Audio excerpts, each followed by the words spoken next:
At the UN General Assembly this week, the U.S. and Russia pointed fingers at one another for the devastating war in Syria and the resulting refugee crisis. Obama took a subtle jab at Putin's defense of the Syrian government, saying, "In accordance with this logic, we should support tyrants like Bashar al-Assad, who drops barrel bombs to massacre innocent children, because the alternative is surely worse." Obama's kind of right about Russia. The country has sent tanks and aircraft as well as military advisors to beef up Assad's defenses. But the U.S. is by no means an innocent bystander.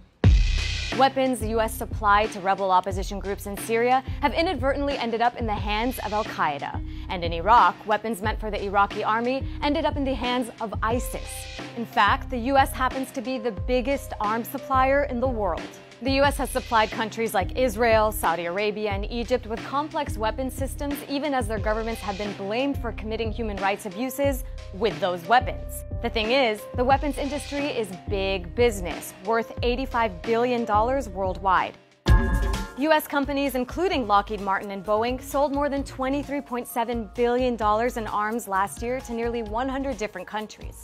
And arms exports have actually increased under Obama by 23%, the most of any administration since World War II. The majority of U.S. weapons exports end up in Asia and Oceania, although the Middle East received 32% of all exports in 2014. And because domestic sales have declined in recent years, U.S. companies have all the more reason to look abroad. Earlier this year, Lockheed Martin CEO Marillyn Hewson said that the company is looking at the, quote, volatility in both the Middle East and Asia Pacific as a way to increase their sales internationally. In both of those regions, which are growth areas for us, we expect that there's going to continue to be opportunities for us to bring our capabilities to them. In other words, the more war, the more profit. Now, Congress does control the export of U.S.-made weapons, but the defense industry keeps Congress on their side with $150 million in campaign contributions and lobbying last year alone. Pope Francis even called out the U.S. during a recent speech to Congress. He said the reason deadly weapons are being sold to groups and governments around the world is simply for money. Money that is drenched in blood, often innocent blood.